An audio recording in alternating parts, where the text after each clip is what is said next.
Hey guys, welcome to my channel. Now, if you're having problems figuring out how much to price your product for, say you want to start a new business, you have no idea how to price your products, then this video is for you. The whole point of starting a business is making sure that you're making profit. And how do you do that? By making sure that you're pricing your products correctly. I'm a small business owner, so I'm going to be sharing with you guys all of the tips that I use in my business that you guys can start using in yours. Make sure to like and subscribe. How do you calculate your profit? It's a really simple calculation. Selling price minus cost price, or cost price minus selling price, right? So the first thing that you guys need to do is to understand the true cost of your product. Okay, how much does it cost for me to get this product in hand? So let's say your supplier says this box is going to cost you $5. Now, you also need to consider if you're going to be doing any type of packaging, any special labeling, you want to put that into consideration as well. So you need to also now consider the cost of shipping the products to you. Let's say it's $500, right? So it's going to cost them $500 to ship the products from you. You're going to take that $500 and you're going to divide it by the total number of products that you bought. So let's say it's $500 and you bought 500 units of boxes. So that means the shipping cost is $1 per unit. So let's say the cost of goods, the cost of the product itself that the supplier told you is $5. The cost of packaging and labeling and all of that fun stuff is $2. So now you're at $7 in terms of the cost of the product. Now you're going to think about the shipping. Like I said, say it's $500 to ship 500 units. That means your cost for shipping per product is $1. So $5, $2, and $1. So that's $8 already. Now, usually when you're shipping internationally, if you're buying products from China, you're going to have to pay customs. Now, typically, depending on the quantity of the products that you buy and the type of product that it is, the amount that customs will charge you will be different. Let's just say, for instance, customs charges you $200 for shipping 500 products. So now you have to take the 200 and divide that by 500 for you to get the cost of the product. Now, I'm not really good at math, so I don't really know what that is. I think that's about, let's just say, 0.5. Okay, let's just assume it's 0.5. Now the cost of your product is now currently sitting at 8.5, right? Now, next cost that I want you guys to take into consideration. Now, a lot of people don't really do this, but I really encourage you guys to take that into consideration, and that is your overhead cost. Now, say for me, for instance, I do have a physical store. Now, that overhead cost, I'm going to add that to my product. Just because, again, I have a physical store, I have to pay rent, right? So these are some of the things that you need to think about. You also have to pay for your Shopify fees if you're shipping online. I know these are really small costs, but at the end of the day, they all add up. So we're going to say we're currently at 8.5. For me, I would always put in about 0.5 for overhead. You know, that's just what I do. Now I'm currently at $9 for my cost of product. Now, the other cost that you want to think about is your cost of packaging, and I mean your shipping labels, your packaging labels, your thank you card, all of those things. I want to be fair, I typically just add this onto the overhead cost, because at the end of the day, each of those packaging probably would cost, like, I mean, for me personally, because I buy them in thousands, so it's usually really cheap for me. So about 10 cents for a shipping label, so for a shipping envelope, if I'm going to be shipping the products to the customer. So I always put that into consideration as well. So that's 10 cents.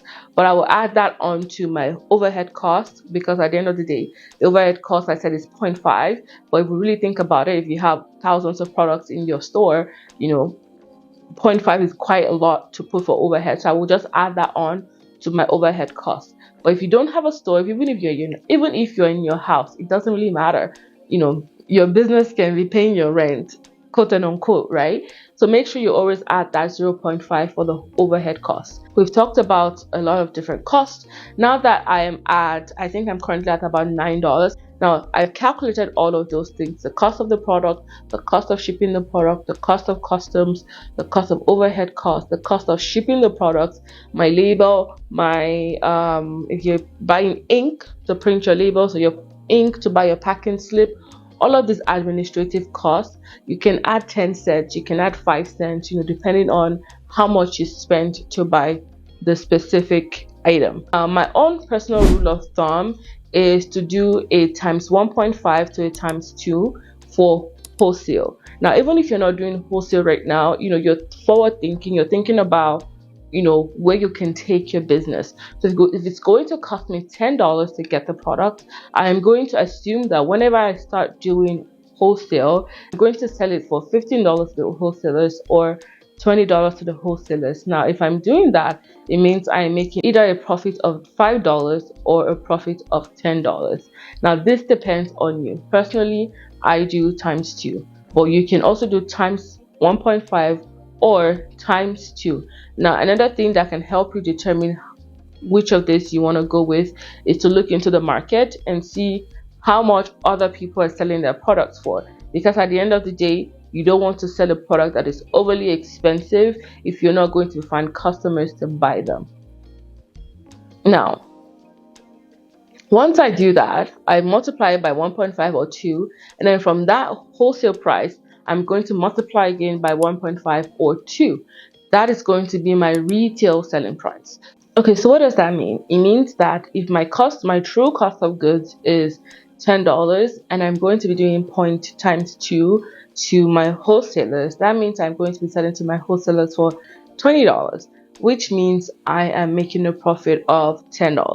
Now, if I'm going to be selling to my final consumer, I'm also going to be doing times 2. So that would give me 20 times 2, which is $40. Now, which means if you're selling to your final consumer, your profit margin on that is $30 on a $10 profit. But now, the reason why you're doing this is also because throughout the course of your business, at some point, you're going to need to spend some money on paid advertisement. Now, you don't have to do it if the gods are smiling on you and your social media is absolutely amazing and you're getting in the customers. However, you want to make sure that there's some profit margin, there's a margin between your cost of goods and your final profit to ensure that you're making enough so that you can also cover some variable costs, and those variable costs would be your cost of advertisement. Now, if I'm advertising on Facebook, it costs me about $10 to $15 to acquire one customer. It is really expensive, and sometimes they might just order one product. So imagine if I'm selling my products for $20 and it costs me $10, but I'm also paying Facebook $10 to acquire a customer. It means I literally just sold the product for free. I don't have any profit. Okay, so rule of thumb, multiply by 2 for your wholesale, multiply by 2 for your retail. Now, again, like I said, you can also do 1.5, 1.5, whatever ratio you decide to do. You have to put into consideration how much that product is being sold in the market currently. Okay, you cannot say because you want to make a lot of profit, you're going to sell for a price that is absolutely ridiculous in the market and nobody's going to buy from you. And how can you make sure that you're selling at a reasonable price and also making a reasonable profit? By making sure that you have a low true cost, by negotiating the cost of your products with your suppliers, by negotiating shipping, trying to find the cheapest option that is still reasonable shipping time, by buying in bulk so that you can get lower cost of goods.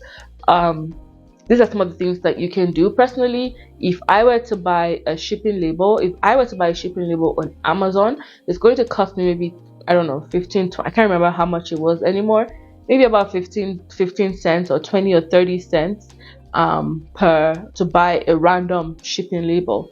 But I have a custom shipping label for my business, which means it has my logo, it has my social media handle, and it only cost me about 10 cents because I bought thousands.